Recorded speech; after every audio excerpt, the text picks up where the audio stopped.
Good afternoon. We have an audience of 5,000 today. Most of you were here in the morning. It is amazing that you are still so refreshed and excited.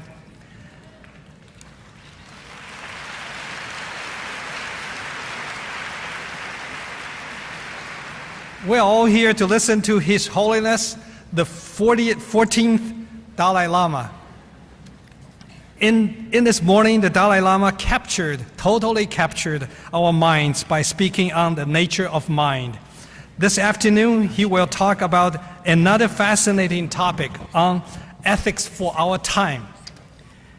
I'm extremely honored to take this opportunity to sincerely thank our community friends, our donors, my own colleagues, and our vibrant students for your support, which led to the success of today's big event. I would like to acknowledge my special colleague who invited the Dalai Lama. He's a former translator for the Dalai Lama, and he holds the Dalai Lama Endowed Chair in Tibetan Buddhism and Cultural Studies, Professor Jose Cabazon.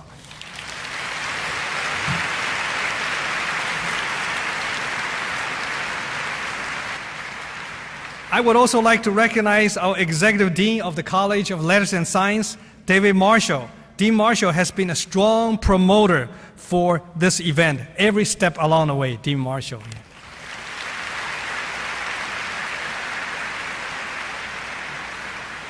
We feel so fortunate to have the opportunity to learn from Dalai Lama today and to be inspired by his message and his scholarship. The Dalai Lama is an incomparable Buddhist teacher. In every aspect of his life, he embodies the principles he teaches. Perhaps the best way to describe these principles is to remember that he was awarded the Nobel Peace Prize in 1989.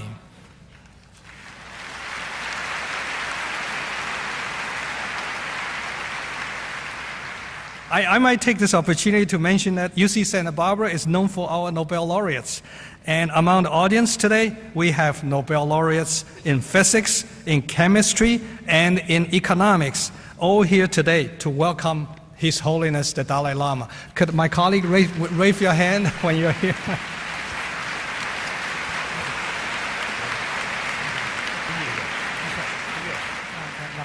To introduce the Dalai Lama, we are honored to have with us the chairman of our University of California Board of Regents, Richard Blum.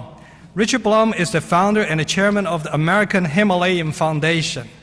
The focus of this nonprofit organization is on providing education and health care, as well as supporting cultural and environmental preservations for the Himalayan region.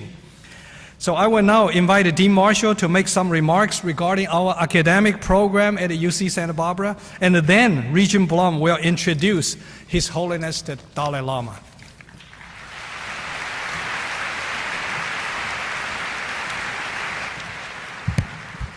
On behalf of the College of Letters and Science and UC Santa Barbara, I'm honored to welcome His Holiness to our campus, not only as a spiritual leader and head of state, but also and especially as one of the great teachers of our time. His teaching resonates with the tenets of a liberal arts education: inquiry, critical analysis, creative engagement, reflection, communication, the discovery and dissemination of knowledge, enlightenment. As a public university, we seek to educate our students to be citizens in the 21st century global society that California has become. And in recent years, we have become acutely aware that this global society demands an understanding of two often neglected areas of study: religion, or the diverse cultural traditions and beliefs that animate it, and ethics, the complex dialogue of meaning and value that informs our responses and responsibilities to each other and ourselves. We're proud to have a premier department of religious studies in the Division of Humanities and Fine Arts. It's known internationally for its interdisciplinary and comparative scope, as well as its program in Buddhist studies. Just over a decade ago, thanks to many people here today, we were honored to establish the 14th Dalai Lama Endowed Chair in Tibetan Buddhism and Cultural Studies, and then to appoint as its first incumbent a distinguished scholar, Professor Jose Cabezon. Under Professor Cabezon's guidance, our curriculum in this area now includes the study of religious and philosophical texts, Tibetan language, culture, art, and literature, and the rich intercultural dialogue that makes Tibetan Buddhism such an interesting interlocutor in the dialogues that give life to meaning. These contexts, including the public forums of our arts and lecture series, our University Art Museum Tonka exhibit, our library UCSB Reads selection of ethics for the new millennium, have turned our campus and our community into the ideal classroom for the lectures that we are privileged to hear today. And now, Mr. Richard Blum, Chair of the Board of Regents of the University of California, will introduce His Holiness. Thank you.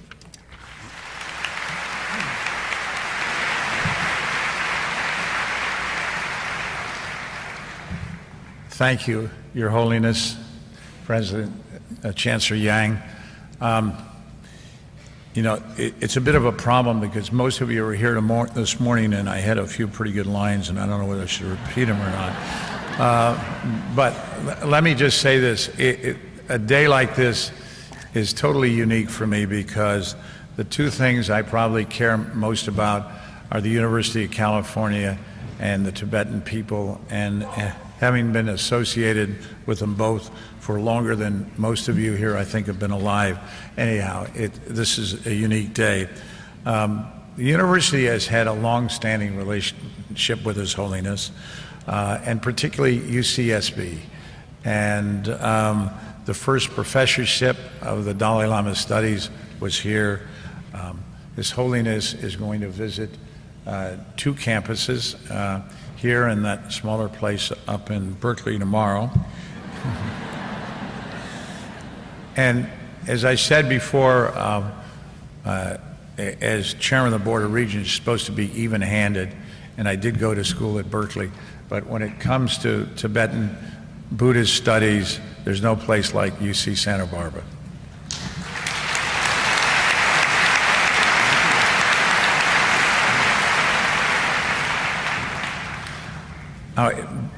I'd be remiss if there isn't somebody that I forgot to introduce before, but I really must introduce her because she is the president of the American Himalayan Foundation, which runs 175 projects throughout the Himalayan region, of which half of them are for Tibetans. Erica Stone, where are you? You here?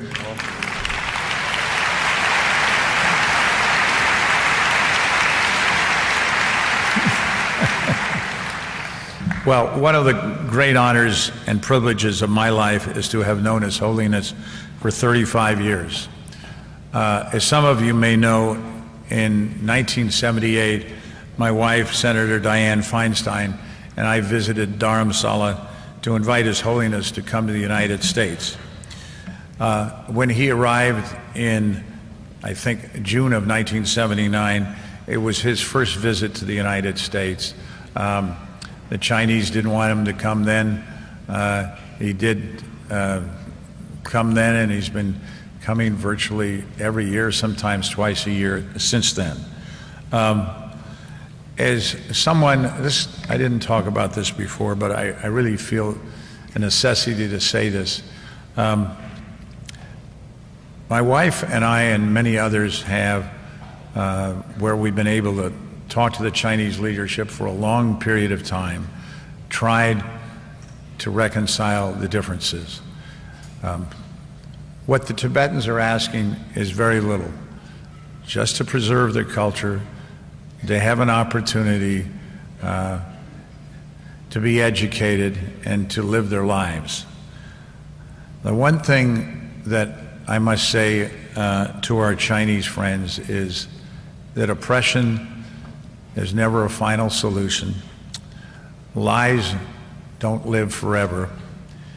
And one thing that they can't deny is that they have been unwilling to meet with His Holiness for over 50 years? Their answer to that is, well, we don't really trust His Holiness, but they'll meet with Kim Jong-il, they'll meet with Mugabe, they'll meet with every other dictator around. And for those of you, and there are many Chinese friends in the audience, to the extent that you have relationships and you can encourage the regime in Beijing to enter into a real dialogue, we would appreciate it.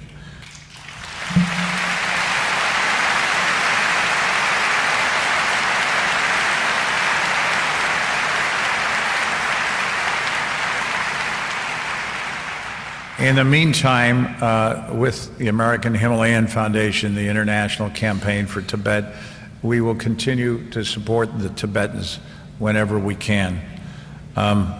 I have followed His Holiness since he was a very young man. Of course, I was a very young man at the same time. As I mentioned earlier, we were reincarnated at virtually the same time in July of, I'd like to say 1955, but everybody knows that's not true. The difference, of course, is we know who His Holiness was in his last life. He was the 13th Dalai Lama, a great man, and he has certainly lived on in his tradition and inspires people from around the world like no other person that I know. My problem is that I did something bad in my last life and was reincarnated an investment banker. So between the Regents and the American Himalayan Foundation, I've been trying to clean up my act.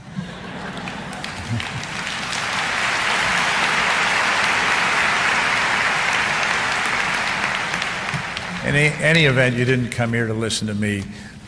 You came here to listen to His Holiness. So without further word, Your Holiness. Thank you.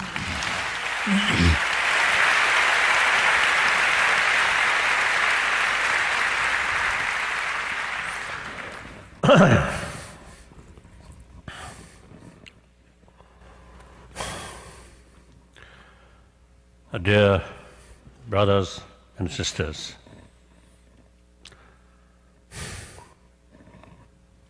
when I say brothers, sisters, I really feel like that. Particularly this moment, we really need that spirit. And our usual concept, we and they, is, I think, outdated concept. Now we must have a concept that take entire humanity as our brothers, sisters, and then should consider part of we. That's much better. Because there's many problems which are facing, essentially man-made problem. That's really unnecessary. On top of nature, because the problem is quite enough. The additional man-made problem, is it wise? Certainly not. So all these, I think ultimately, are concept we and they. And don't bother about their interest, about them. And worst thing, no hesitation to exploit on them. Cheat on them. So therefore, I always say, telling people, now we need a sense of global responsibility. Think, 6 billion humanity, equal. Just think oneself is actually foolish. Every sort of move, suppose bring happy life no one deliberately carrying some work, some action in order to bring problem or suffering. So everybody is moving with the intention to bring happier days. But then because just think of oneself and don't care about other, so because of that kind of motivation, our action become then unrealistic, wrong action. As a result, these unwanted problems essentially created by ourselves. So therefore, we really need the healthy, proper mental attitude. I think that's very important. I think we pay adequate sort of attention about material development, about material values. Compare that, we pay much less attention about our inner value, about our mind. So therefore, now I think out of our past experience in 20th century, we invented many advanced things in technology with the help of science development.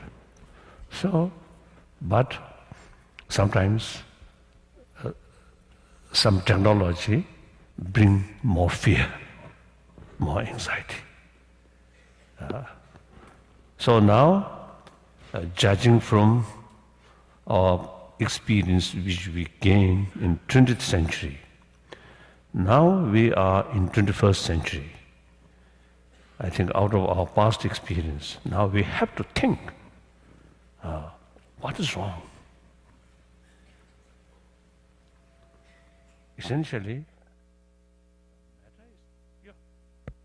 not working.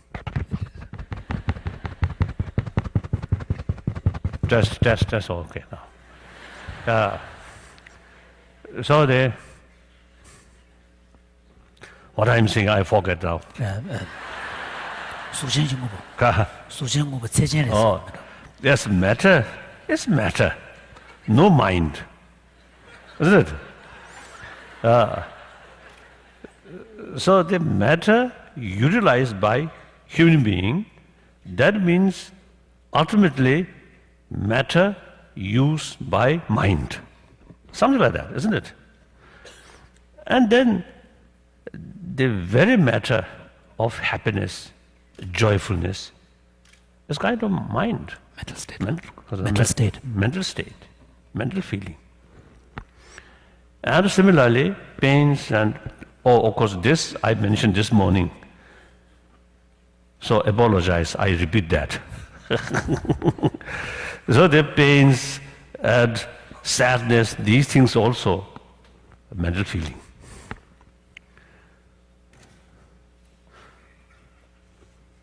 So recently in Dharamsala, on our science meeting, I mentioned it's quite sort of strange. The very basis of pains and pleasure, that's mind. Now, we're much sort of eager to gain more because of the pleasure, more joyfulness, and we try as much as we can reduce pains. But the pains and pleasure itself is mental sort of mental states. But we neglect about what is mind. Obviously, I think many people, have same experience. With facility, good facility of matter, material, but meantime, as a person, very unhappy person. I notice some my friend, not Richard Blum. This is some very rich, I think, very rich, but as a person, very unhappy person. What's wrong? Plenty of money. And with money, and usually, certainly, more friend. But actually, it is questionable. These friends are truly friend of human being or friend to Friend of the person. the friend to person or friend to money. That's a question, questionable. In any way, usually you see the richer people have some more friend like that. But in spite of that, as a person, very unhappy person. So then, sometimes these people are still seeking comfort out of money, out of power. It's wrong. If they pay more attention about our inner value,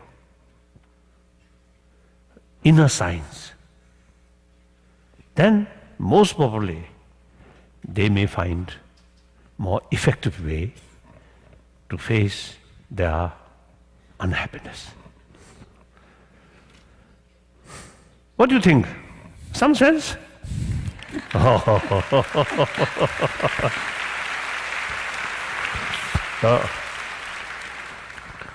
Thank you. I think this, at this point, I think I can tell my own experience. The very time, the time of my birth, 1935.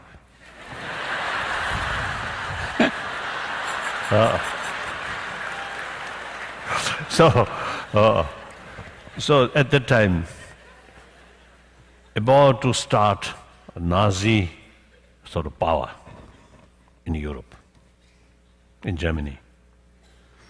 Then soon, Second World War start. Then Korean War, Vietnam War, like that. So my life, whole my life, witness too much violence. And also some violence in the name of revolution.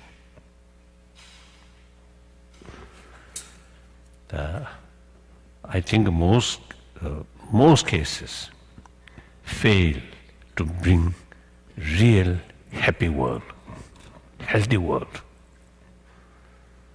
Still, a lot of fear, distrust, uncomfortable, uncertainty still there. So that quite clear. The material value fail to bring real healthy world. And family level also, as Blum mentioned, since 79, quite often it's come here, and also Europe. So among my friend, one time they had one wife, the next time another wife, then next time another wife.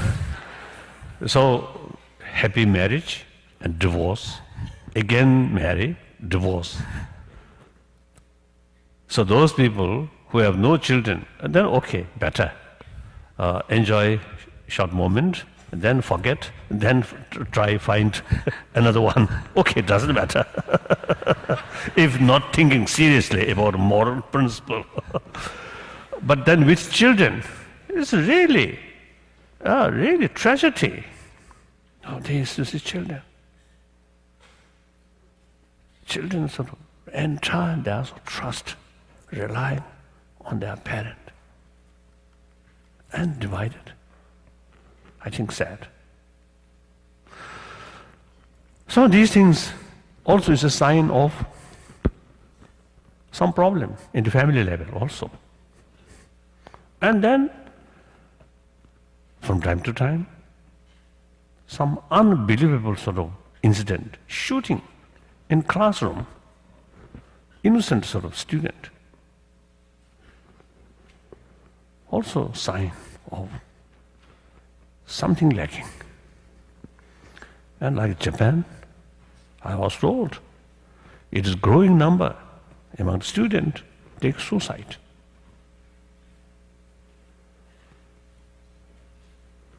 So one time in America, we have some meeting about the problem among the youth. There are some medical scientists, some educationists, some sociologists, social workers, psychologists, and psychologists. Psychologists. At that meeting, almost unanimous sort of conclusion. These problems because lack of affection in the family, in the environment. So now in China, people talk about China.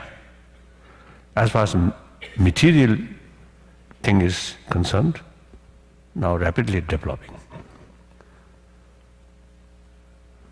But there are quite a number of cases of mental problem.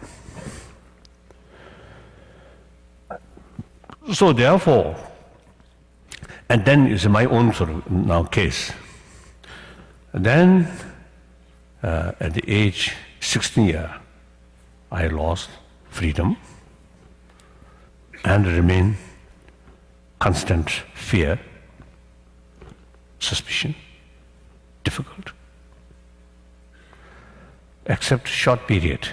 54, I went to Peking, and few months I remained there, I stayed there, and I had several meetings with Chairman Mao, and of course, most of the leaders at that time, I had sort of meeting.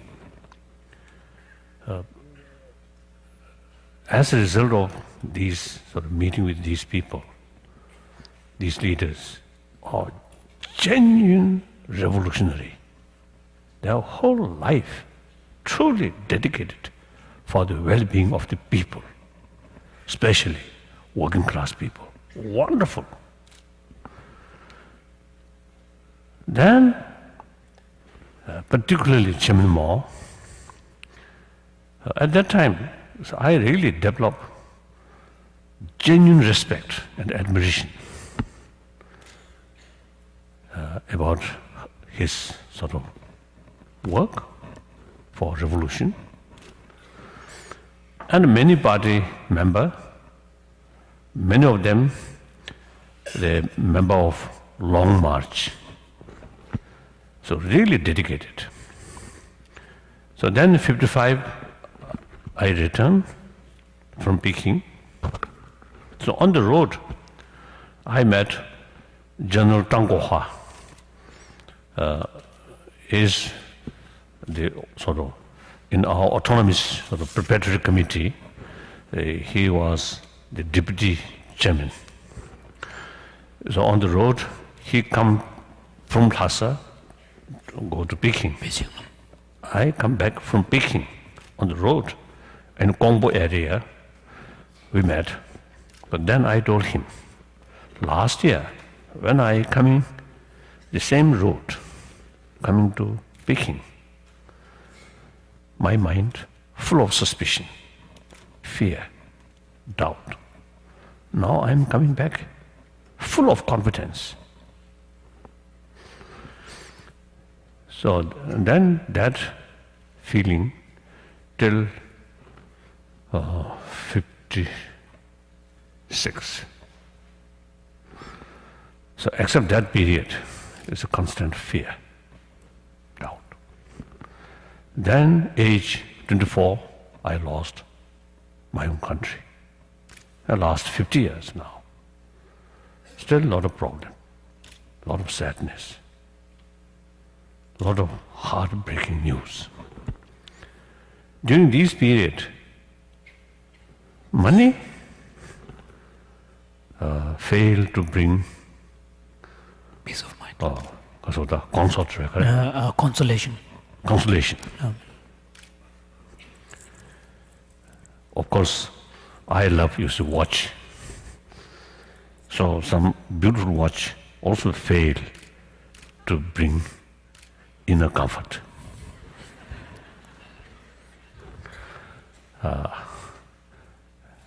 And also occasionally some dogs and some cats, very beautiful, but they also fail to bring inner peace. Sometimes my human friend, sometimes even greater sort of sadness, they also complain, they also express their sort of sadness, then instead of sort of bring peace, but more worry. But then only thing which bring inner peace is my own inner value, compassion, and the spirit of forgiveness, and also realistic attitude. These things brings inner comfort, clear. And my physical health also, these inner value really affect positively on my health. Ah. On my health. On my health. Health. So, you know, I think many of you may not know that last year I went to surgery to remove gallbladder. So at that time, one specialist, surgeon specialist, there are a few sort of specialists. One specialist described me as a young patient. Then I told him, I'm not young. Now, over 73 years old. So then he says, yes, I know your age, 73, over 73, but your body looks still like 60-year-old. So he described as a young patient.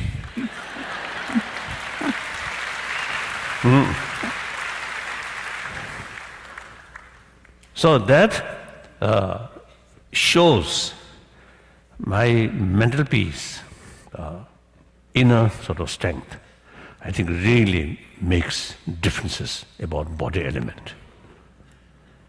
So we are same human being. Therefore, I want to share you ultimate source of your happy life, a happy mental state, is within yourself. That I think you should know. So now the question, topic, ethics for our time. No? Ethics for our time. Now ethics, in this context, ethics is just a universal value. Ethics, there are many levels. According different religion, there's a different sort of concept of ethics. So some people, some my friends actually believe the moral ethics must be based on religious faith. I do not think that way. Yes, every religion is based on their own sort of ethics, and that very much related with faith. But generally, as I mentioned earlier, universal value. That kind of ethics, not based on religion. Now we can judge among dogs or cats. Some are quite peaceful. So some are quite wrathful. Aggressive. So some extent we can say some of these dogs are more peaceful, more compassionate, so more ethical. That has nothing to do with religion. And then also, they kind, peaceful, even young children, 2 years, 3 years, 5 years, we can see some are more gentle, some are more aggressive. So these, nothing to do with religion. So therefore, and then also I think most important, I think everybody agree, and also whether Easterner or Westerner, or whether Chinese or Indian or Japanese or European, I think everybody appreciate others' affection, human love, kindness. And now, most important, the medical scientists, they now begin to recognize the peace of mind is very, very crucial factor for healthy body, and also as a preventive measure, peaceful mind is very, very important. So therefore, everybody more or less agree importance of love and compassion. Now, among the humanity, 6 billion human beings, I feel, if not majority, at least a major portion of humanity, I don't think is really very serious about religion. I don't think. They may claim, I'm Christian, I'm Buddhist, I'm Hindu, I'm Muslim. But real life, day-to-day life, not much bother about religion. Like those people who in the synagogue or church or mosque, a short moment seems very serious. But outside, then just usual human being, not much differences, isn't it? So one my friend, who actually say I don't think it's without his permission. I cannot mention his name. One my friend, one time we discussed about ethics, moral ethics in business field. Then I told him, God-fearing also, you see, something very important. Then he answered, concept of God-fearing is 18th century. Now not much sort of importance, right? No, effect. Effect. Not much effect. He told me like that. So I think we Buddhists also, when there are some Buddhist monks here also, we Tibetan Buddhist monk also here. So we sometimes, you see, we preach other people contentment, but in our own house, you need a lot of articles. So that also the indication we are not that much serious. Right? So therefore, now large portion of humanity, not much bother about religion. But these also human being, part of human being, important part of humanity.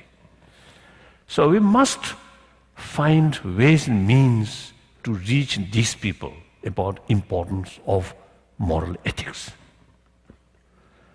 Then we must find more secular way to carry message of ethics. So that I usually call universal value. Whether religious minded, or non-religious minded. No difference. No difference. No differences. So now again I want to make clear, among my friend, some people have great reservation, the secular ethics, because they consider secular means, the very meaning of secular is some kind of rejection or disrespect about religion. But in India, India's constitution itself based on secularism. And Mahatma Gandhi and some other sort of leaders, their way of thinking is very, very secular way, but meantime very religious-minded. So when I say secular, does not mean rejection or disrespect religion, but rather respect all religions and no preference about this religion or that religion. Equally respect. So that's meaning, according some Indian, that's the meaning of secular. So when I talk secular ethics, This is the meaning. with that meaning. This is the meaning. So I usually call the affection, human compassion, these are universal value, and these, some extent, biological factor. So itself is a secular ethics. The way to promote that also secular way, without touching religion, simply use our common experience, common sense, and scientific findings. One important, we come from our mother. All, I think, few thousand people here, all come from our mother. And at very young age, I think, except a few cases, otherwise, I think one's own mother take fullest care and provide us maximum affection. That's the way, and mother's milk. That's the way we survived, we grown up.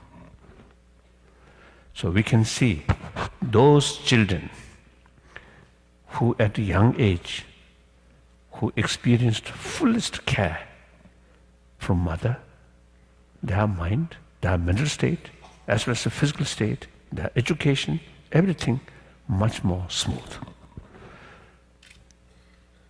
Then, most important, rest of their life, they can show affection to others. Whole life remain more kind-hearted person. Then those children who at early age lack of mother's care and sometimes even abuse, then these children physically also suffer, mentally also suffer, and most important, rest of their life always remain cold and difficult to respond to others' suffering, right? When they saw others suffer. Sometimes there's not much feeling about others' pain. Then easily kill like that. So that's our common experience.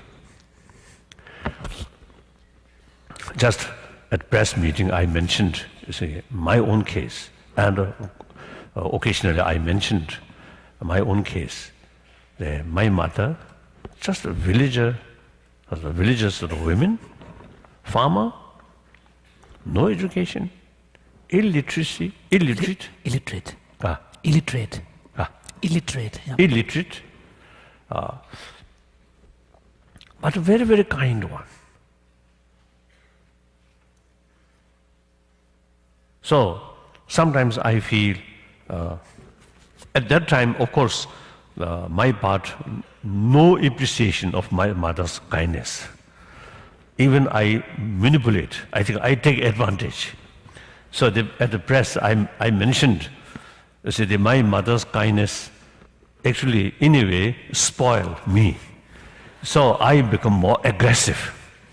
My mother, often carry me on the shoulder. Then I hold my mother's ear. I want to this side, go that, and this side.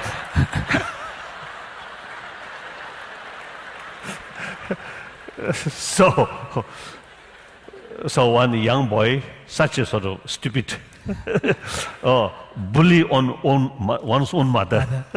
So I think my mother's kindness a little bit spoiled me. So now these days, I really feel, I have certain amount of compassion that actually the seed which I received from my mother, that's the seed of today's my compassion. So I really feel grateful to my mother. So everybody,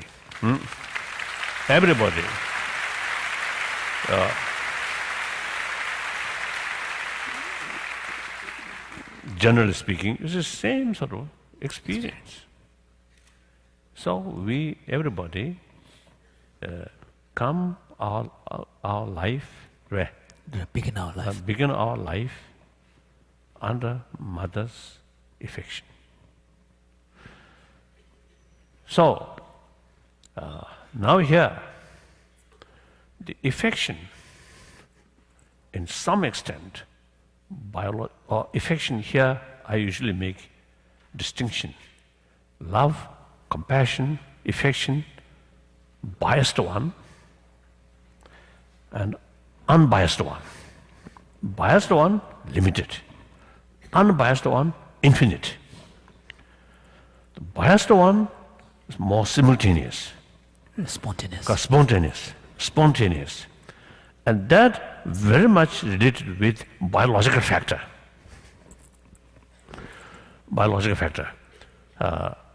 Because for survival, that affection is a need. So we can see birds, dogs, cats, all these, their offspring, survival of their offspring at a young age entirely depend on others' care. So therefore, the affection from biological factor comes. Then those animals, such as turtles, and also butterfly, these flies,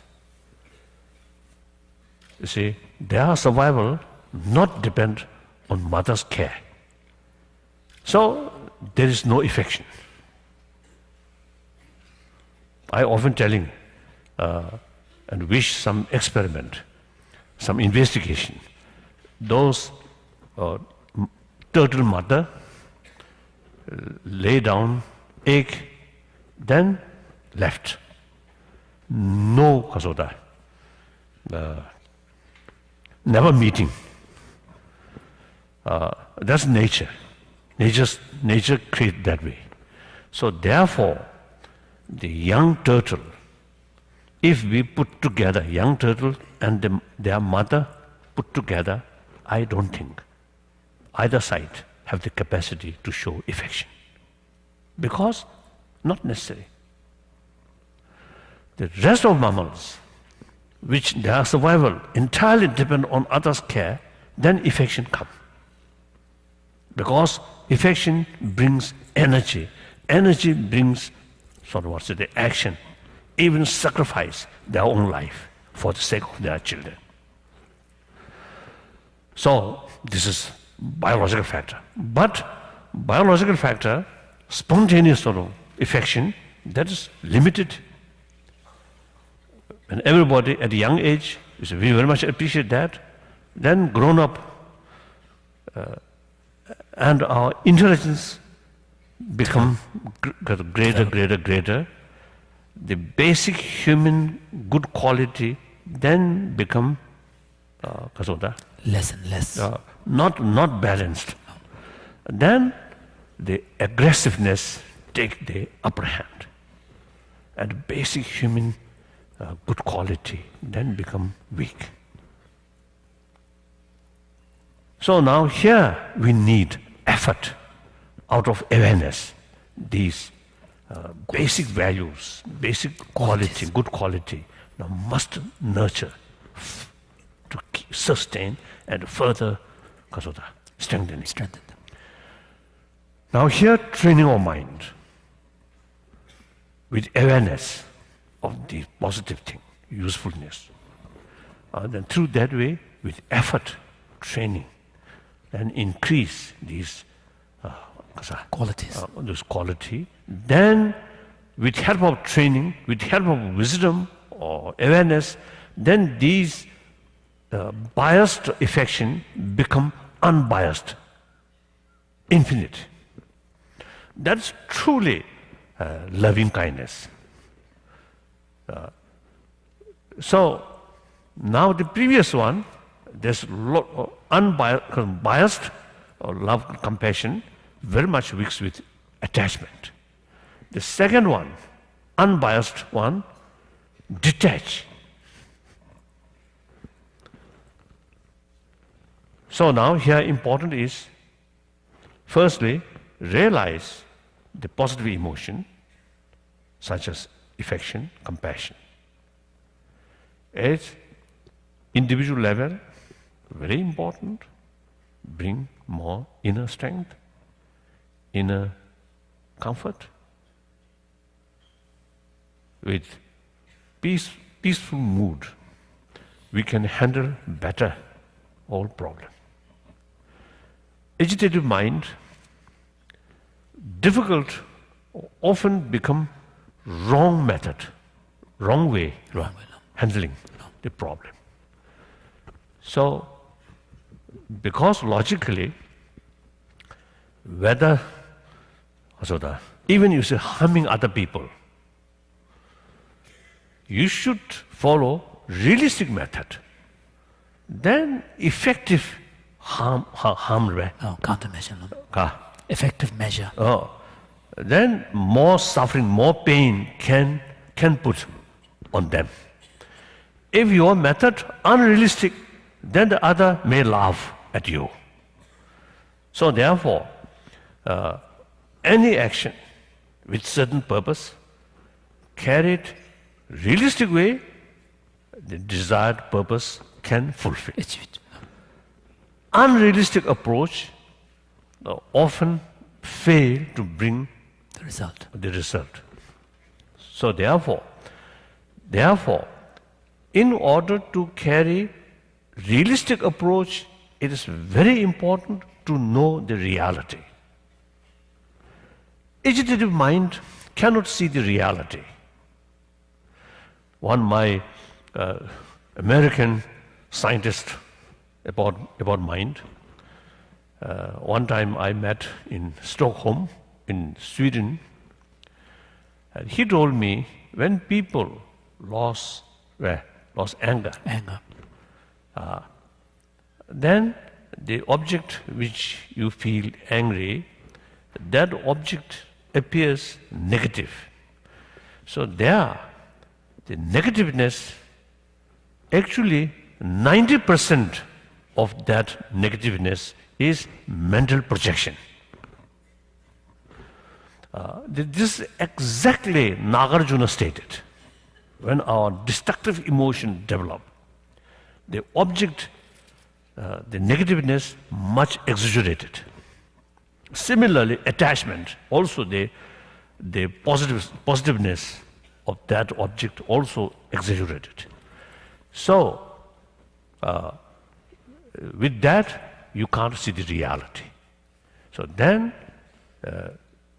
with that, any method, any sort of approach become unrealistic. So they are also calm mind, balanced mind, to look the object from various ways, from different angles. Just one dimension, you can't see the reality. We must look from different dimensions. Then you can see the reality. Then carry any action become realistic action. So calm mind, compassion brings calm mind. That help to firstly open our heart to other. Through that way, that's one thing. Then calm mind also provide our brain which can judge the reality, which can investigate about reality. Also, is more effective. So the compassion brings two positive things. So that is suppose ethics, and then through that way, as I mentioned before, they really see now, according to today's reality, whole world just like one entity. In previously, United States isolated, and the European continent, each country, more or less complete independence. Now today's reality, no longer that.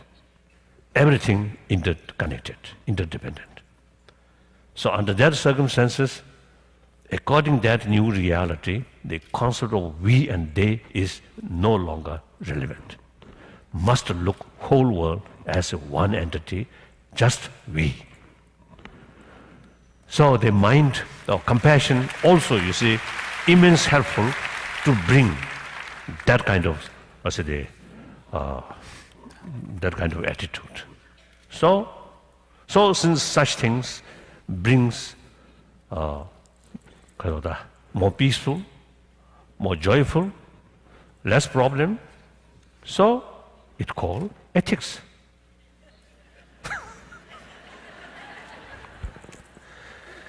So that didn't matter. Narena. Choose Shiva to you. So I think okay. Then question. So one thing I want to tell you, I'm nothing special. I'm just another human being, just like you. So when you listen my talk, you must feel, oh, I'm listening another human being, which we all have, as just a human being, so we all have sort of same potential. So therefore, from that person's sort of experience and relevant to yourself. If the audience consider Dalai Lama is something very special, then my talk become useless, because you see, oh, you feel, oh, Dalai Lama is something very special. We can't follow, you see, his experience. That is silly. And sometimes you see, people, even you see, they believe Dalai Lama have some special sort of healing power. Oh, healing power. So sometimes I told, since my operation, so if I have real healing power, then the surgery is not necessary.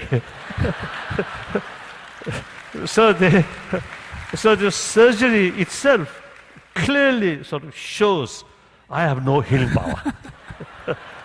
So we are same. That is very important. Then we can communicate. And from my experience, you may get some benefit like that. That's all now.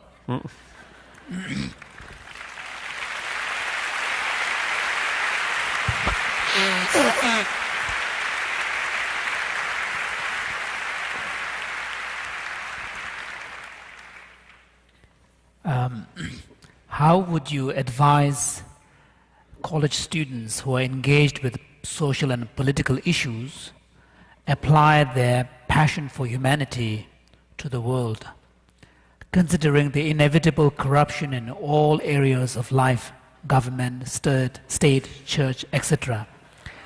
And how do you not become disheartened? How do you not become disheartened by these continual disappointments?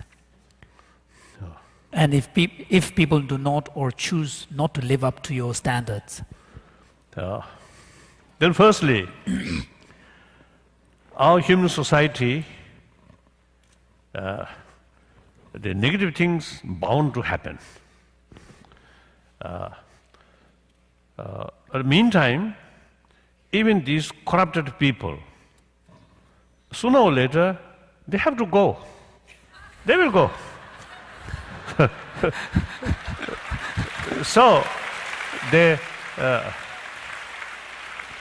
So you, college student, now you are the part of new generation. So as a result of found faults of these older people, my generation,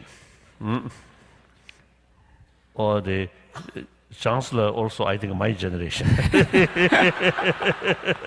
So my generation, in some extent, a little bit corrupted.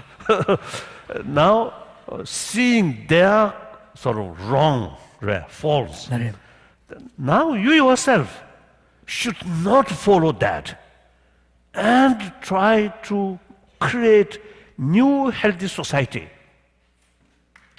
That is your responsibility.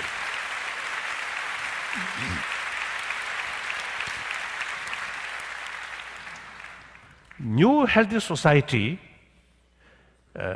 cannot sort of develop or cannot bring by government regulation, but from family, from individual. Healthy individual, mental healthy, outlook, wiser, right? And that way, in your family, becoming more sort of healthier mental attitude. And byproduct, physical health also come automatically. Then 1 family, 10 family, 100 family, 1,000 family, that means community. More healthier, more compassionate community. One my Mexican friend once told me the zone of peace in their own area. Some family group, they create sort of in certain area zone of peace. So within that is a quarrel, sort of what's the fighting. Arguments should not take place. So that also I think good. Finally, our vision should be whole globe, whole world should be demilitarized, a zone of peace.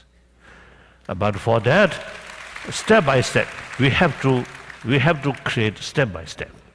So, your own area, some kind of zone of peace. Within there, any problem happen must find peaceful solution. Problem there. But that way, I think, and then also, I often say telling people, 20th century becomes century of war, century of bloodshed. Now, problems still remain there. So, using violence in order to solve problem is wrong method. It proved. Therefore, now this century, we should make effort. This century should be century of dialogue. So here, in order to carry these sort of vision, we need external disarmament and internal disarmament. Internal disarmament, which just I'm talking to increase our affection, compassion, build compassionate family, compassionate society, then that kind of sort of motivation, that kind of attitude eventually, you see, carry external disarmament. Okay, so therefore, these should be our vision. So the implementation of that is step by step, like that. So that's young people's sort of special responsibility, and you have the chance, like that. Next question. What is your view on conserving the natural environment from an ethical perspective?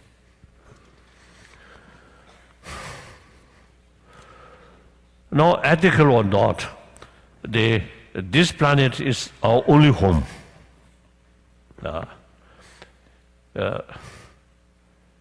And of course, I'm monk, no children. But most of you have children, grandchildren, so you have to think about their life, end of this century and next century.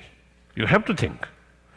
So therefore, the environment issue and also our lifestyle, now some connection that. The consumerism, always use consuming and luxury style life. Meantime, population increasing. Now here, I think one critical thing is the gap rich and poor, global level and also national level. One time in Washington, I expressed this is the capital of most richest country, but in Washington suburbs, there are many poor people. So we must deal this problem. So we must this gap is not only morally wrong, but practically also source of problem. So we have to deal these things. So therefore, thinking, so new thinking, new look, our lifestyle, and including environment and the nature resources. And cycle recycling. Recycle these things. I think these are. I think one good news is many years ago. One time, I was in Sweden, in Stockholm. One my friend told me, some years ago, in river in Stockholm, you see, no fish because of too much pollution. Now they take a special sort of measure about the protection of pollution. Now begin appear some fish.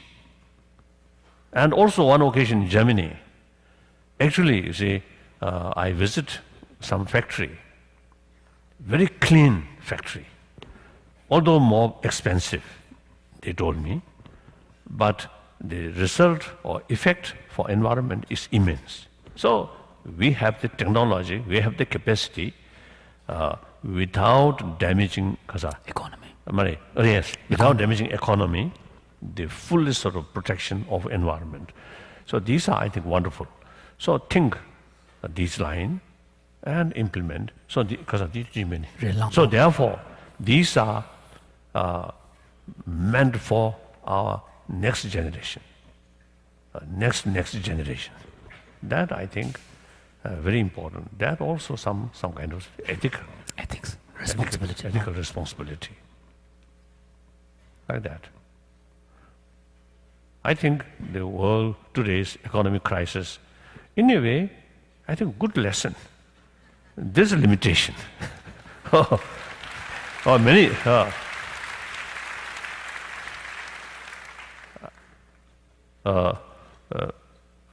Many years ago, when Japan, their economy rapidly is increasing. So at that one occasion, I mentioned, you cannot take for granted. You see, these further develop. Economic growth. Economic growth. So there is limitation. Sooner or later, you will reach some level, then no longer growth. So it is better to to be prepared. To get awareness of that limitation. So then after some time, one occasion in Japan, then economic crisis is start. So then my Japanese friend, they agree, they fully appreciate my comment like that. Comment. So now America, I think no matter how much of economic crisis, I don't think any danger of starvation. I don't think. Then simple lifestyle and enjoy yourself and more human friend or smile. I think sometimes better. You may find more time. If you become slave for money, then always you run here, there, and also thinking only money, money, money. Then also sometimes necessary to tell lie, to cheat other people, isn't it?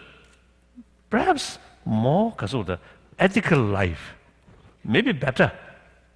So maybe God created like that. I don't know. So in any way, you see some crisis happen, then should not look just from one angle. Look from another angle. You may find some advantage. Then at least your mental burden reduce. Right? Good?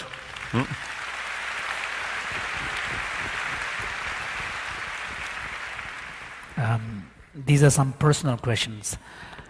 Do you live in the simplicity of Tibetan ways? Do you still eat tsampa?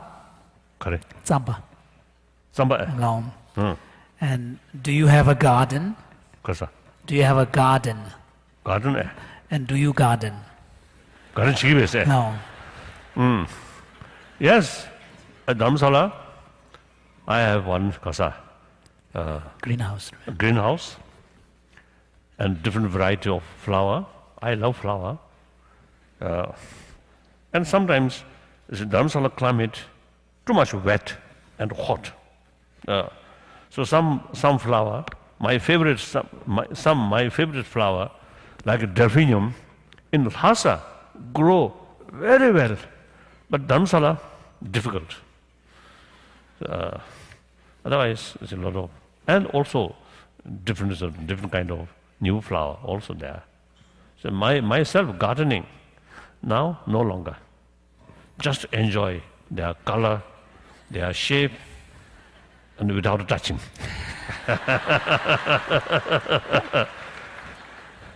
So let some other people do that labor way. Hard work. Hard work. Hard work. Oh, hard work. So I exploiting.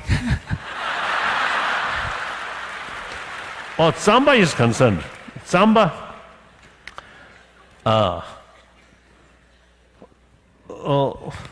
I think more than 20, 30 years ago,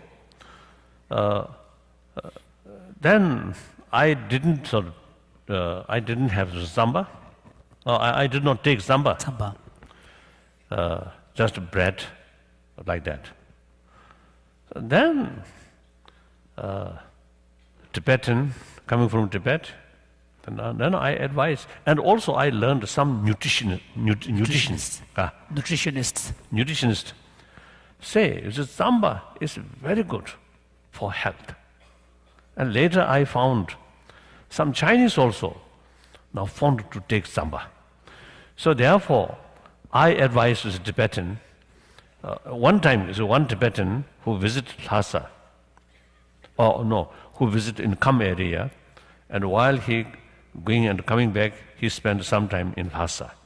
Then I just casually asked, what kind of breakfast? Then they say, breakfast with the Chinese style, what called kasa? Shifen, they do. Rice noodle, yeah. Rice porridge. then I a little bit surprised. The people in Lhasa, Tibetan, now the food style, right? Also is changing. Then I start take Tsamba. While I'm advising the other Tibetan, you should take Tsamba. So I myself felt must take Tsamba. So at the initial, because I think at least I think about 2 decades not touching Tsamba. So when first time Tsamba take, there was a lot of problems, stomach. What was say? A lot of things come from there.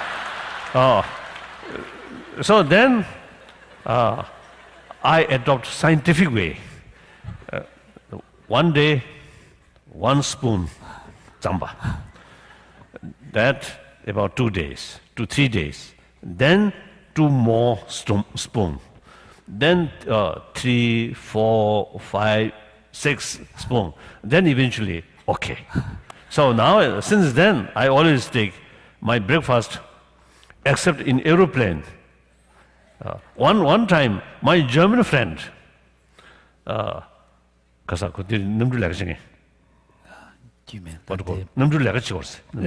was a flight attendant, yeah. In aeroplane. So one time he brought some Tsamba in aeroplane. I surprised. Otherwise, except in aeroplane, otherwise I always carry my Tsamba. And actually, you see, one story was from, this was back, very useful. When I take long flight, usually, you see, to me, breakfast is very, very important because the previous day, no dinner as a Buddhist monk.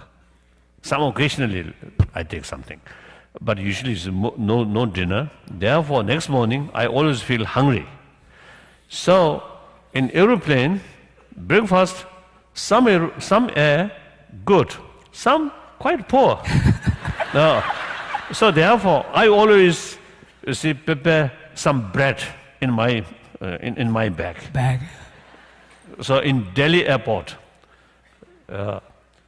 some officials from the government in India usually come to Khaza. To receive me. To Khaza. To see me very off. well. To see me off. Yeah. So because of the bread, you see, my bag rather thick. So then sometimes I explain, I show them, oh, this is my breakfast. The Tibetan word tophe, tolu se pego. It's like a kind of a food sack. So this, not just a holy thing, but a practical thing, some bread also here. So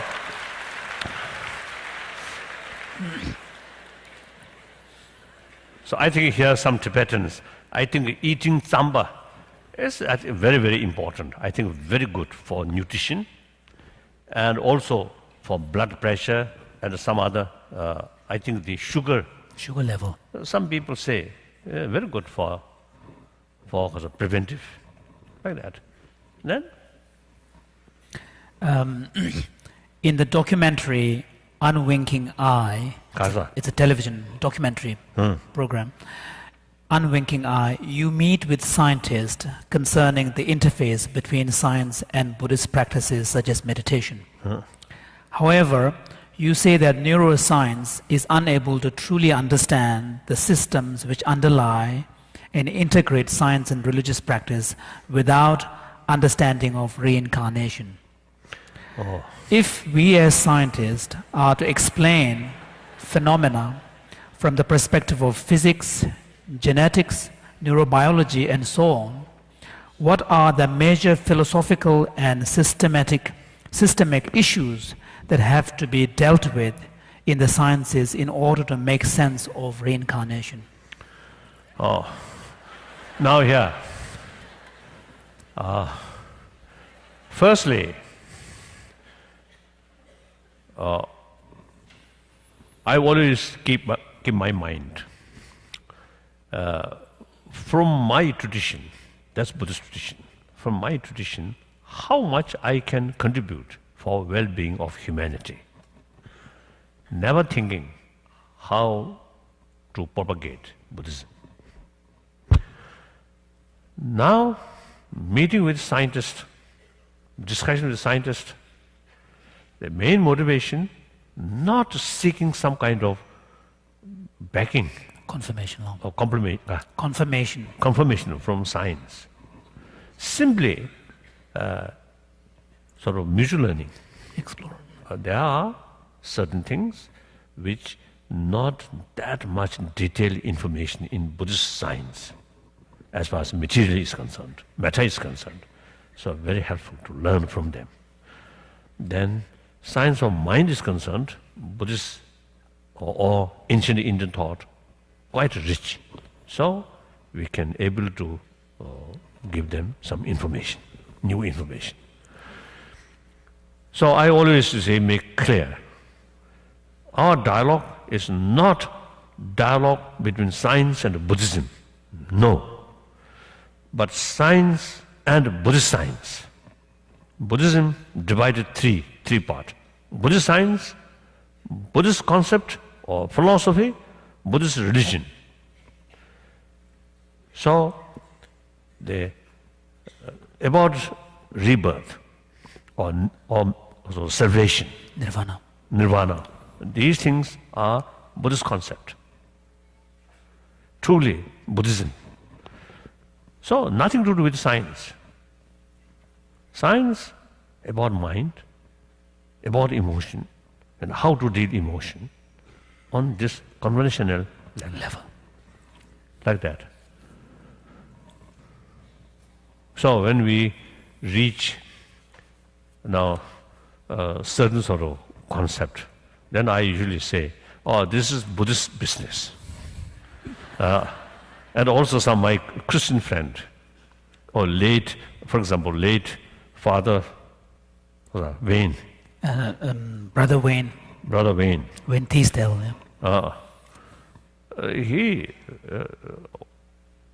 very much sort of showing interest about Buddhist practice. Of course, meditation, practice of loving kindness or forgiveness, these things. Yes, these are common. Then one day, he even, you see, showing interest about Buddhist concept of selflessness. Then I told him, this is Buddhist business, not your business. So there's different sort of concept. So everything mixed is not much interest. Like that. So like that. So our sort of dialogue with modern science is Buddhist science, not Buddhism. My son Renon will be in the audience today, and he would like to ask Your Holiness the following question. How will I find my mother, my mom again when she dies? I don't know. That's difficult.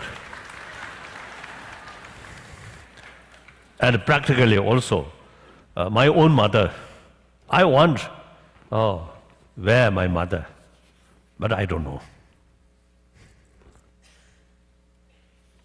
If you carry some special investigation, then, but that also is not 100% sure. So better to leave it. That's my feeling. My feeling. Of course, unless clearly demonstrated convincingly by the child, there are some. One time in Kanpur, in India, I think UP, Kanpur, in UP, Uttar Pradesh, one young girl was brought by her parent, and clearly memory about past life. So that memory is so convincing. So even previous to parent, also now, because of the previous life, at young age, girl, young age, accidentally died as a result of accident. So they knew birth very clear about past memory. So therefore, they passed the girls or the parent. So, I mean, because of the expression of the past memory is so convincing, the previous parent also accepted as their daughter. So one daughter, four parent. Now, such case is something exceptional, quite convincing. Otherwise, many of our lamas, turkus, sometimes it's difficult. The previous well-known, respected lama, the reincarnation, sometimes disgrace. So I don't know. Really, I don't know. My question is this. I'm trying to practice mindfulness and being in the present moment in a positive way. How does one do this when your partner is doing exactly the opposite? Karsa, kora gomjegi yuse. Dije. Chambatene gomjus. Sure, takada chik tembata. No. Temanji. Nasusu sandati tata gomju gujulon chena del tapshe karayores. Gomju yuse. Kodon cheven, the mindful machev. So how does one remain mindful and positive without being judgmental and getting emotional? Robe sore. Takanda susuda chembatea that the chigurta robot del san ing maba cheje betamba matemba ta and commaje the chigutuna that telea lungla je that yagumares tujares je timala tapshekaris. I think that's why one sort of varsity 가서다 팀비긴 질이야 저 소소 따주 팀버스도. So that's why for practitioners one of the recommendations made is to maintain companionships of people who share the same kind of outlook. But then your friend, of course, the important thing is a warm-hearted person. Then if that is there, then no problem. Occasionally, get some permission from her, and you spend some time meditation. And if proper permission not come, then you should So you need to take into consideration her wishes and her feelings. You should take your wife as your teacher, your master, at least in your home. So should respect her. Should respect. Provided that wife is good wife, then go that way.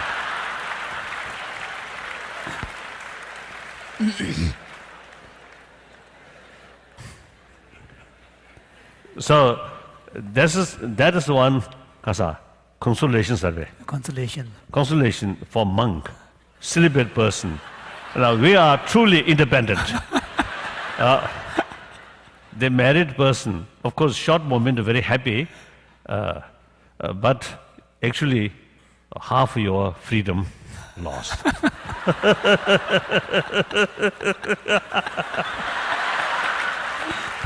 Yes.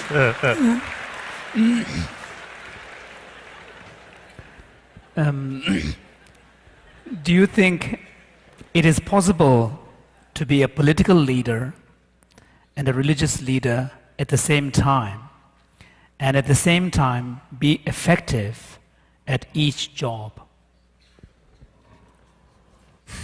Basically, no contradiction. Right? Religious person, religious leader, at the same time, the political leader, as an individual level. But as an institution, I think the former, at least the last, I think, nearly 400 years, the Dalai Lama institution become head of both temple and spiritual. I think that outdated. So therefore, since 2001, we already achieved the political leadership must come through election. So since then, my position is semi-retired position. So that's much healthier. And the system, I think democratic system, in spite of some drawbacks there, but still, democratic way is the best way. So we also, you see, implement that. So I think as far as democratization work is concerned, we, small refugee community in India, much advanced than People's Republic of China. That's clear. That's very clear.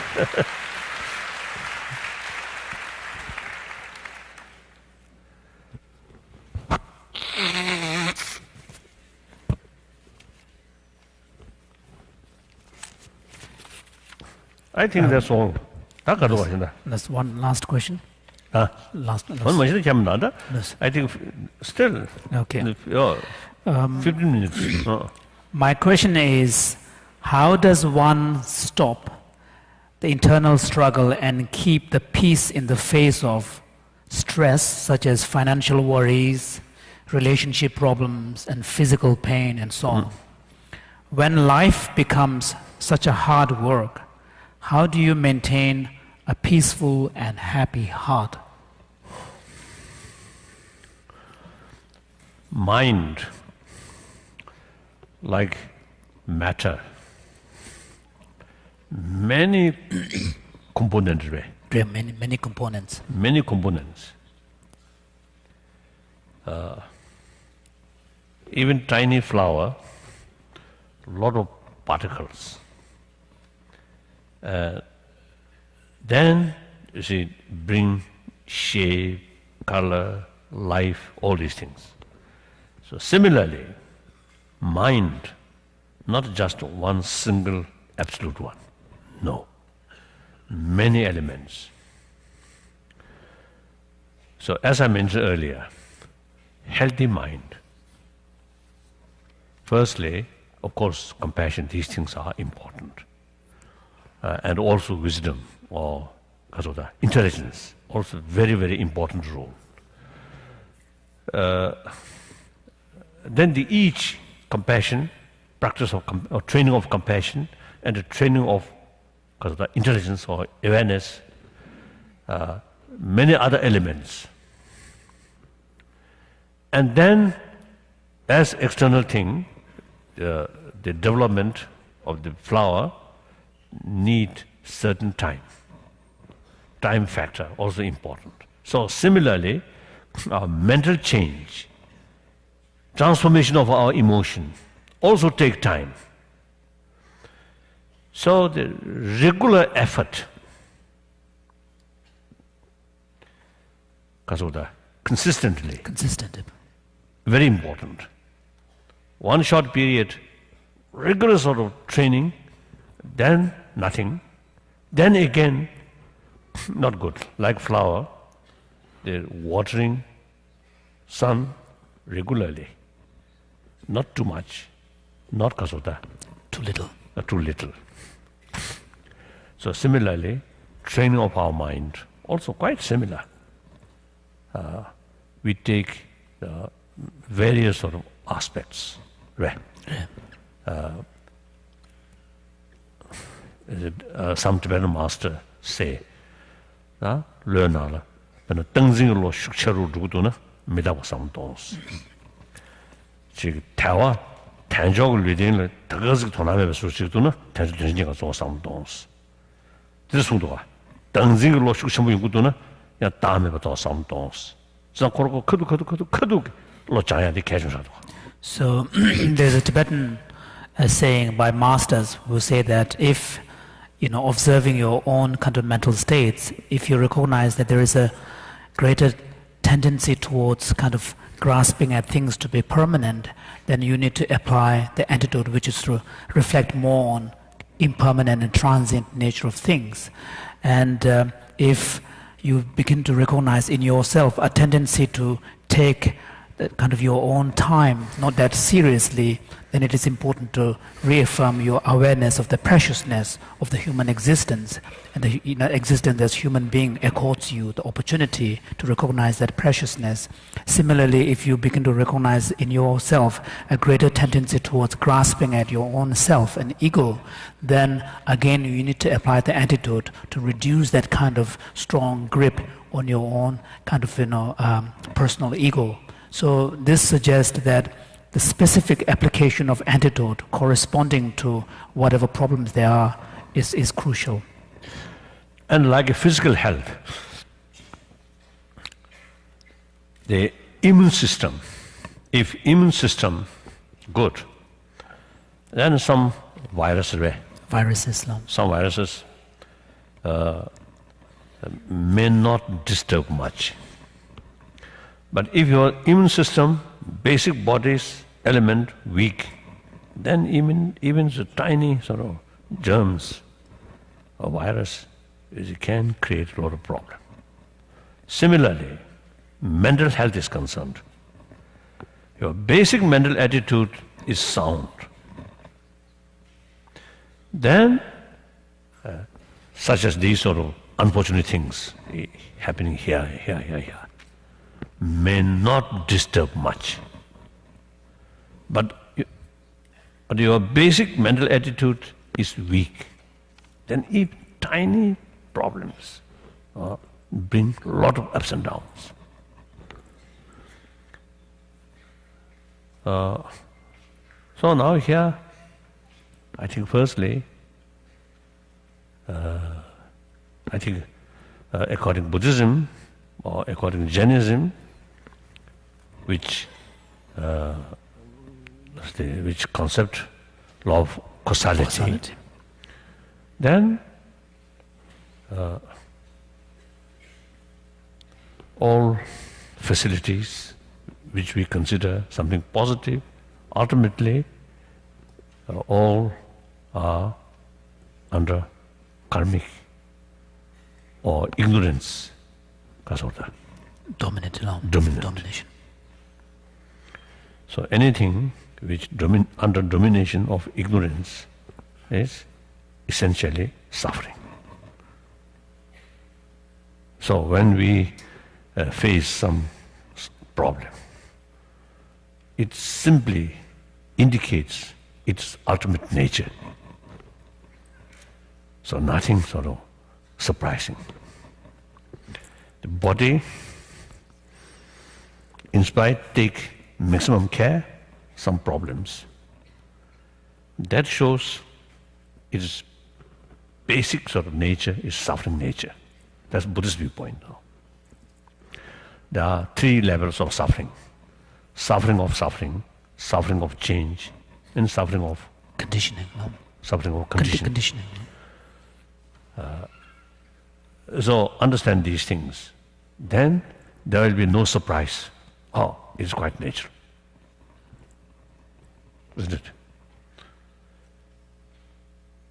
Now, for example, some people they avoid to mention death. The word death. Death. And also, you see, they difficult to admit old age. More wrinkles. More wrinkles and more difficulties. Some old ladies, some old gentlemen, even their knees shaking difficult, but try to show perfect that way. So that's unrealistic attitude. So here now, a person's attitude, old age, right from the beginning, this is part of our life. And to become old, feel happy. I live so long. And also the sort of each stage there's its own beauty. Young, very young, is beauty, I feel, very honest. They don't know how to tell lie. Very good. I think human positive quality, at that time, I think very fresh. Then, of course, then eventually, another level of life, or sort of more able, feeling of more independent, and can do more, that also is its own beauty. Then become old, a lot of experience, that also its beauty. So young one seek advice from their experience. So old people then can tell them advice from their own experiences. Isn't it? But you see, the young age, there's drawback. Middle age, drawbacks. Old age, drawbacks. Should know that. When finally we have to go, that's part of our life. Logically, there is beginning, there is end. So nothing surprise. So therefore, mentally, knowing these things, then some problems happen. Then you feel, okay, that's quite natural. I think that's important. I think many Tibetans generally, in spite of many sufferings, they usually have the feeling or concept due to my karma. Less mentally, less agitation, less anger. So those unfortunate things happen, not just pointing, on this person, this people, this country created that suffering, that much less. Of course, among the conditions, the people or country also involved.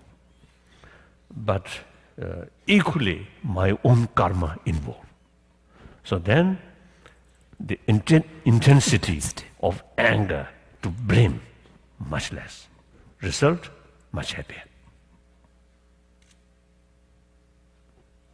So therefore, the basic mental attitude, healthy mental attitude, is very key factor. Then some problem here and there can handle more easily. The basic mental attitude is weak, then very difficult. So how to build healthy mind?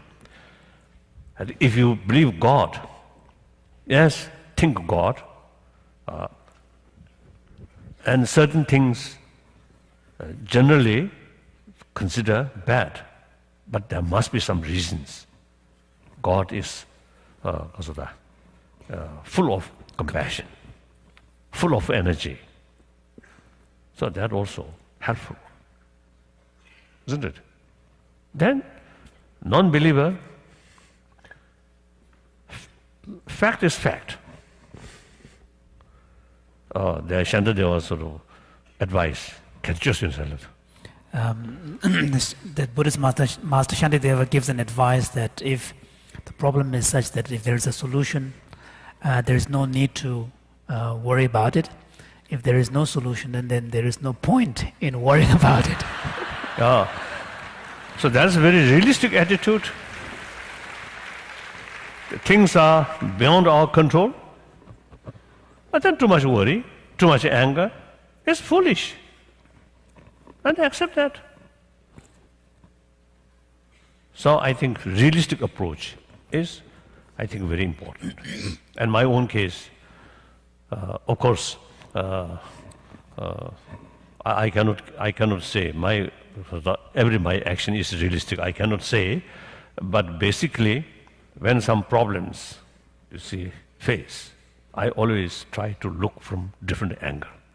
For example, we lost our own country, but me personally, the last 50 years, I think best period to learn from others' experience. Many people who brought different tradition, I had opportunity to learn from them, and opportunity to learn from scientists. and also having opportunity meeting with various people, rich, poor, beggar, AIDS patient, or leprosy, Lepers. and a spiritual leader, very useful.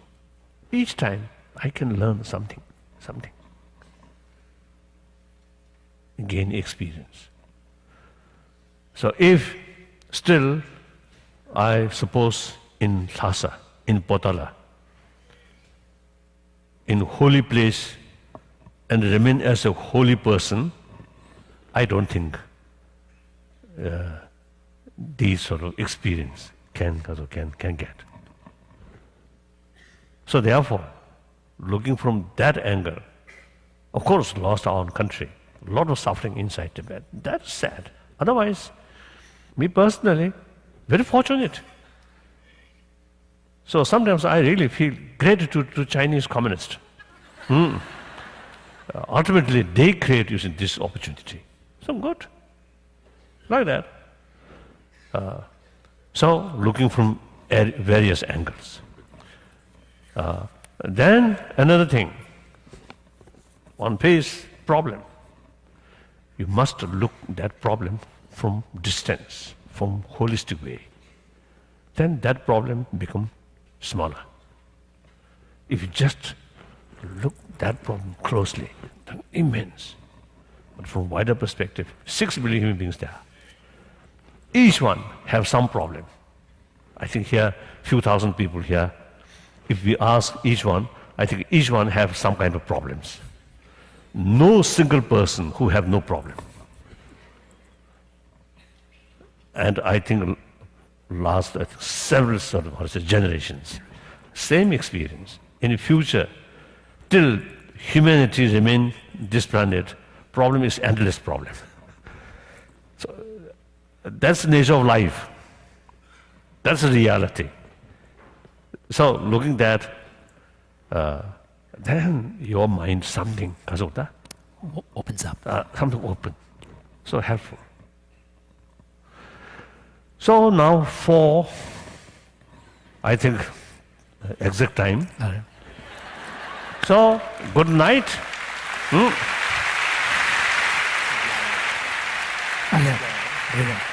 So yes. One thing. I want to say. I want to thank organizer this opportunity, and also thank the large number of audience. You really, showing, Paying attention. being attention. I very much appreciate. Then particularly in your university, with some program, study, Buddhism, these also some Tibetan sort of things. I very much appreciate. Thank you very much. Thank you very much.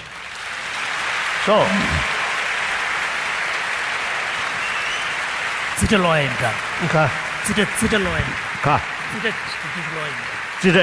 Oh, good. Yes, good. So, first and foremost, thank you, Your Holiness, for your visit to the university today. And on behalf of all of us present, I know that we all wish you a very, very long life, the best of health, so you can continue to teach for many more years to come.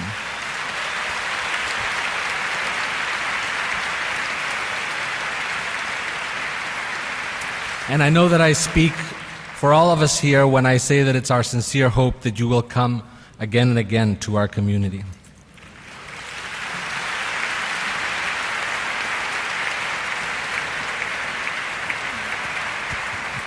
His Holiness has requested that we give a brief accounting of all the expenses and income from this event, and we're happy to do that, even though accounting is not my forte, but here goes.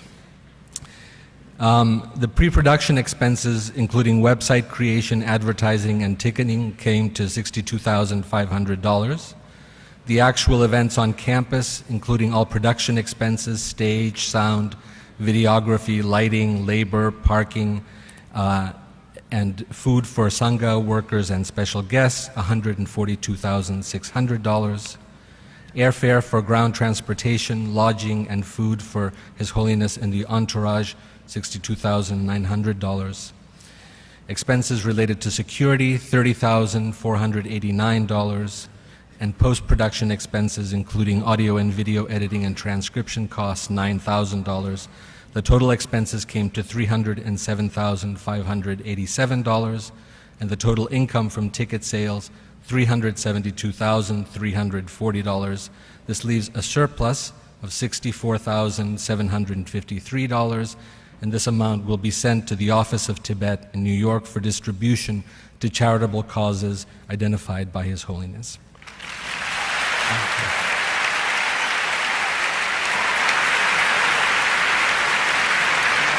Thank you again, Your Holiness. And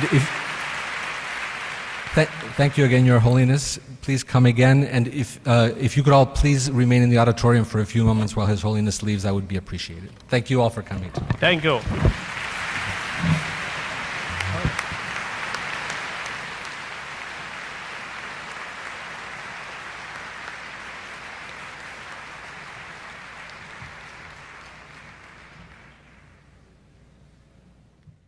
Thing that they can't deny is that they have been unwilling to meet with His Holiness for over 50 years. Their answer to that is, well, we don't really trust His Holiness, but they'll meet with Kim Jong-il, they'll meet with Mugabe, they'll meet with every other dictator around.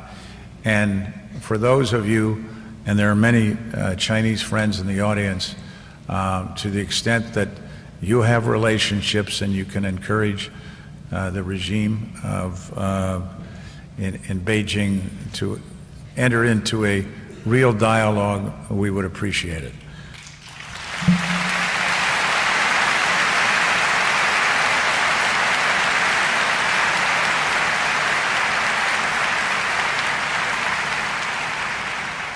In the meantime, with the American Himalayan Foundation, the International Campaign for Tibet, we will continue to support the Tibetans whenever we can.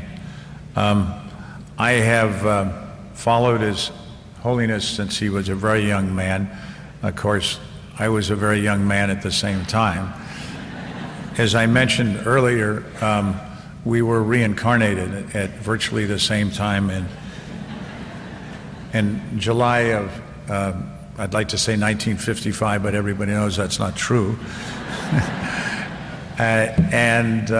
The difference, of course, is we know who His Holiness was in his last life. He was the 13th Dalai Lama, a great man, and he has certainly lived on in his tradition and inspires people from around the world like no other person that I know.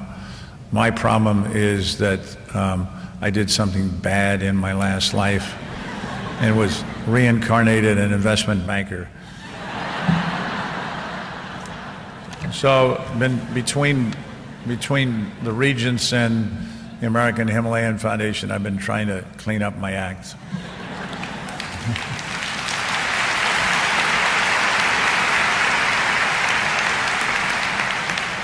In any event, you didn't come here to listen to me. You came here to listen to His Holiness. So without further word, Your Holiness. Thank you.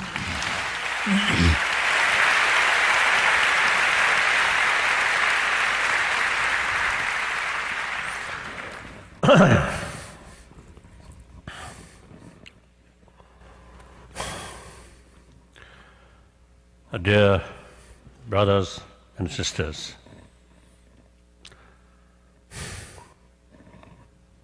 when I say brothers, sisters, I really feel like that.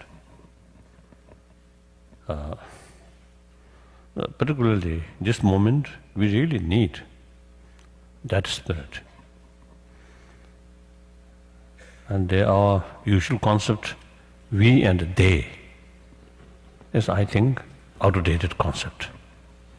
Now we must have a concept that take entire humanity as our brothers, sisters, and then should consider part of we. That's much better. Because there's many problems which are facing, essentially man-made problem. That's really unnecessary. On top of nature, because the problem. It's quite enough. The additional man-made problem, is it wise? Certainly not. So all these, I think ultimately, are concept we and they. And don't bother about their interest, about them. And worst thing, no hesitation to exploit on them. Cheat on them. So therefore, I always say, telling people, now we need a sense of global responsibility.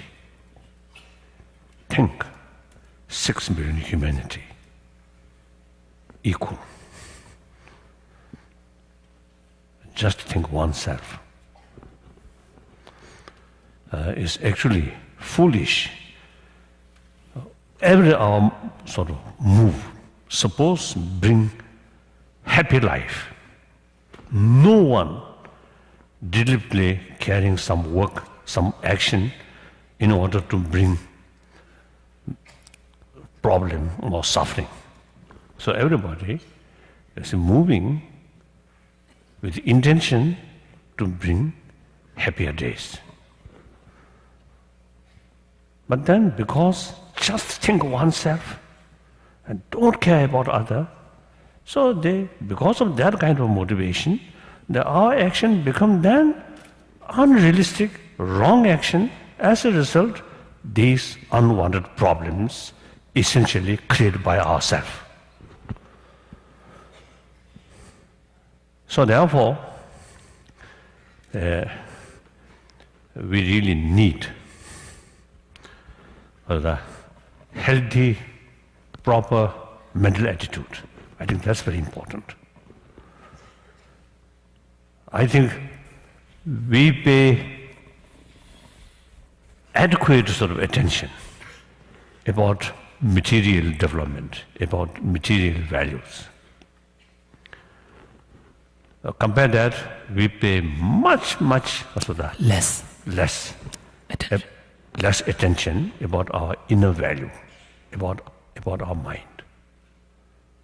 So therefore, now I think out of our past experience in 20th century, we invented many advanced things in technology with the help of science development. So, but sometimes some technology bring more fear, more anxiety. So now, judging from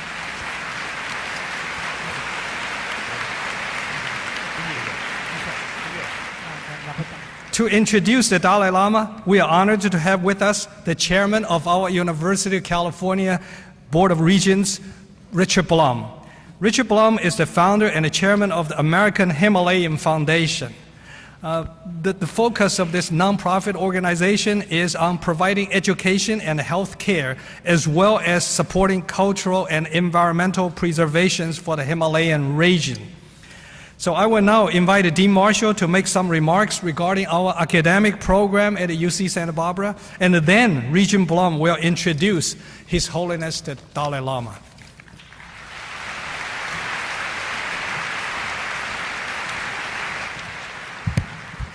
On behalf of the College of Letters and Science and UC Santa Barbara, I'm honored to welcome His Holiness to our campus, not only as a spiritual leader and head of state, but also and especially as one of the great teachers of our time.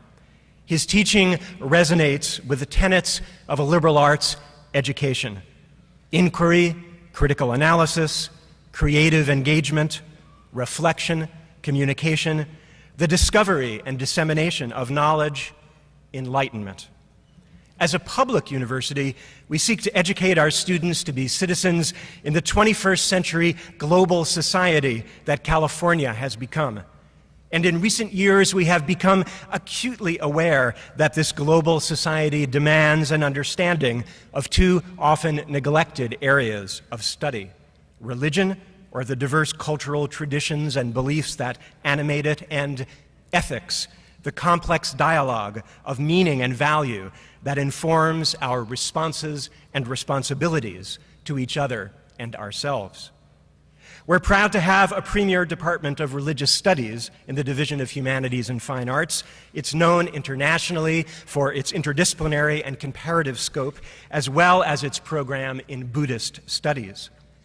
Just over a decade ago, thanks to many people here today, we were honored to establish the 14th Dalai Lama Endowed Chair in Tibetan Buddhism and Cultural Studies, and then to appoint as its first incumbent a distinguished scholar, Professor Jose Cabezan.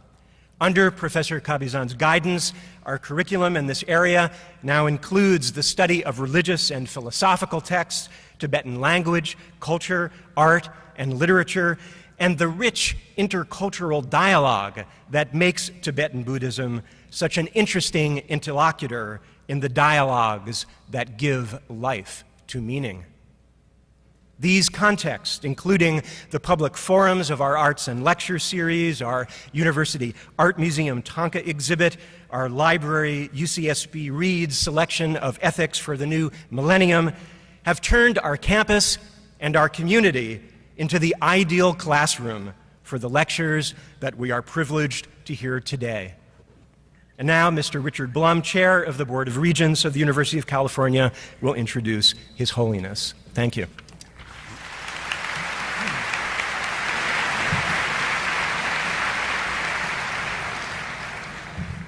Thank you, Your Holiness, President Chancellor Yang. You know, it's a bit of a problem because most of you were here this morning, and I had a few pretty good lines, and I don't know whether I should repeat them or not. But let me just say this. A day like this is totally unique for me because the two things I probably care most about are the University of California and the Tibetan people, and having been associated with them both for longer than most of you here, I think, have been alive. Anyhow, this is a unique day. The university has had a long-standing relationship with His Holiness, and particularly UCSB. And the first professorship of the Dalai Lama Studies was here. His Holiness is going to visit two campuses, here and that smaller place up in Berkeley tomorrow.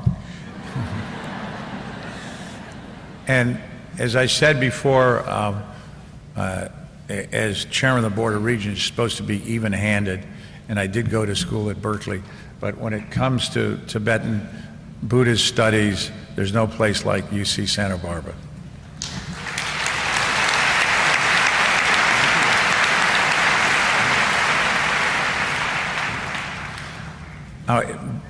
I'd be remiss if there isn't somebody that I forgot to introduce before, but I really must introduce her because she is the president of the American Himalayan Foundation, which runs 175 projects throughout the Himalayan region, of which half of them are for Tibetans. Erica Stone, where are you? You here?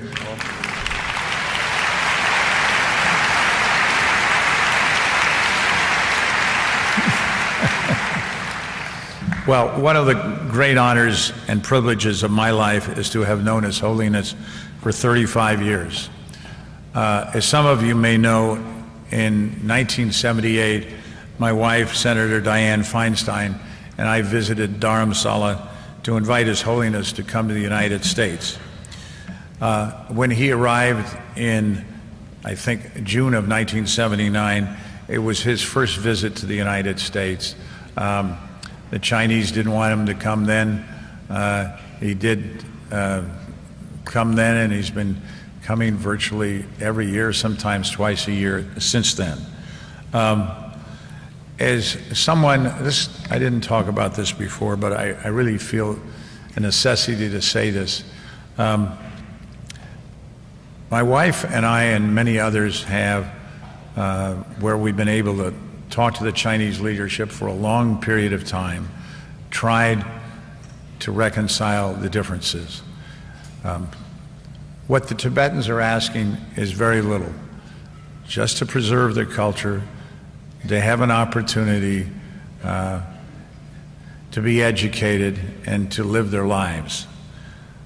The one thing that I must say to our Chinese friends is that oppression is never a final solution. Lies don't live forever. And one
Good afternoon. We have an audience of 5,000 today. Most of you were here in the morning. It is amazing that you are still so refreshed and excited.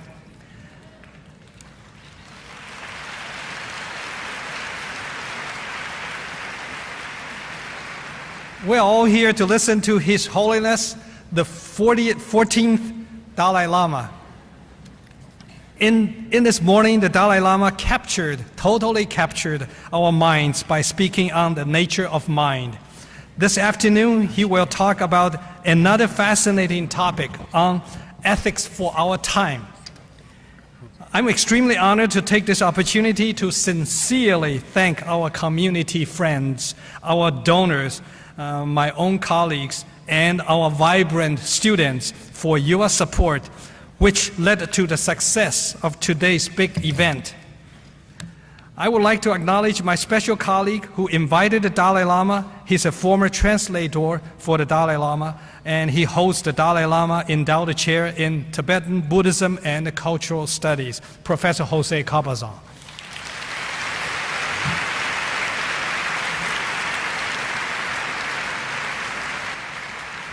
I would also like to recognize our Executive Dean of the College of Letters and Science, David Marshall. Dean Marshall has been a strong promoter for this event, every step along the way, Dean Marshall.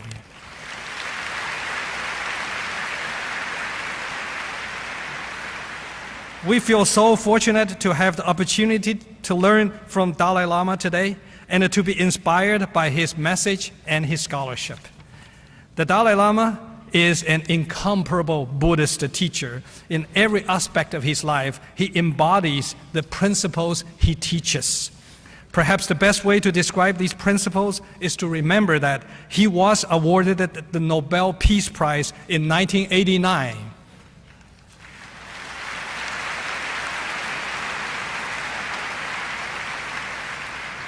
I might take this opportunity to mention that UC Santa Barbara is known for our Nobel laureates. And among the audience today, we have Nobel laureates in physics, in chemistry, and in economics, all here today to welcome His Holiness the Dalai Lama. Could my colleague raise your hand when you're here?